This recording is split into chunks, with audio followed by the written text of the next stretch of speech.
बाड़मेर जैसलमेर बालोतरा लोकसभा क्षेत्र में इस बार मुकाबला त्रिकोणीय हो चुका है क्योंकि शिव से निर्दलीय विधायक रविंद्र सिंह भाटी ने एक बार फिर यहां पर निर्दलीय ताल ठोक दिए। आज हमारे साथ में हैं रविंद्र सिंह भाटी, जिनसे बातचीत करेंगे क्योंकि उनके साथ में सरकार की वार्ता चल रही थी। बावजूद उसके वो वार्ता विफल हुई और वो वार्ता विफल होने के पीछे दो हैंडपंप कहीं न कहीं बड़े कारण हैं।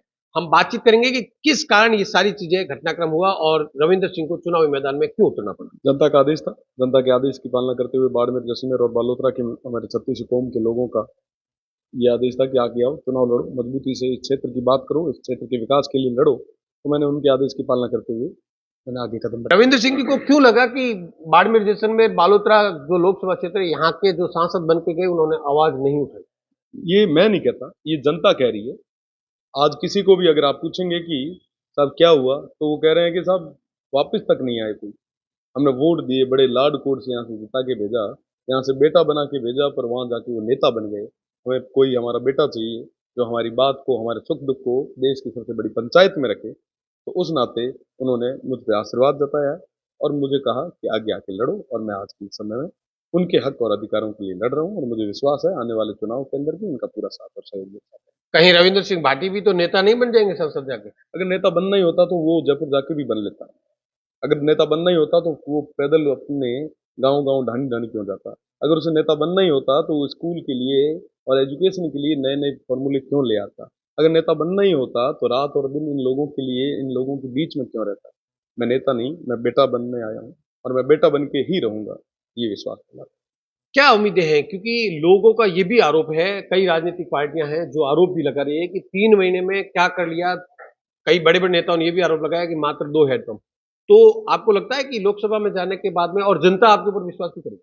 पूरी तरीके से जनता का विश्वास और आशीर्वाद मेरे साथ में है। कल आपने जो जनसैलाब देखा, तमाम लोग बिना किसी लोभ लालच के, बिना किसी स्वार्थ के मुझे आशीर्वाद देने के लिए आए। ये मेरे लिए बहुत बड़ी चीज़ है। और मैं विश्वास के साथ कह सकता हूँ कि उन्होंने जो उम्मीद, जो भरोसा मुझ पे जताया, उस भरोसे पे पूरे तरीके से खरा उनका छोटा भाई रविंद्र है। रविंद्र सिंह भाटी का विजन क्या है? लोकसभा क्षेत्र अगर मान लो चुनाव जीत करके पहुंचते हैं संसद, तो कौन कौन से ऐसे मुद्दे होंगे जिनके ऊपर काम होगा? सबसे बड़ी चीज़ पानी और रोजगार। साथ ही साथ हमारे यहाँ पे कई सारी ऐसे प्रोजेक्ट जो आने चाहिए थे, वो अभी तक नहीं आ पाए। आप देखें कि सबसे बड़ी पार्लियामेंट एरिया है, बट हमारे यहाँ पे कोई भी नेशनल कैडर का कोई इंस्टीट्यूट नहीं है एजुकेशन का। हेल्थ की तो अगर बात ही छोड़ें तो कुछ भी नहीं है।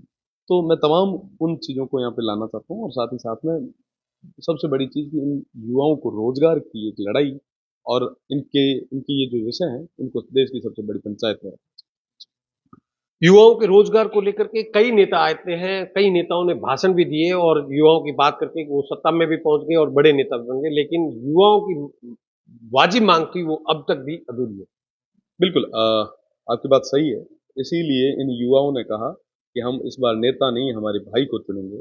और साथ ही साथ मैं आपको बताना चाहूँगा कि अभी इन दिनों बीच में जो हमारी वार्ताओं का दौर जब चला, तो मैंने खुल के कहा कि साहब हमारे यहाँ पे कई सारी मल्टीनेशनल कंपनीज है, उनमें स्थानीय को रोजगार के लिए आप कोई बिल पास करें, ताकि हमारे लोगों को रोजगार मिल पाए।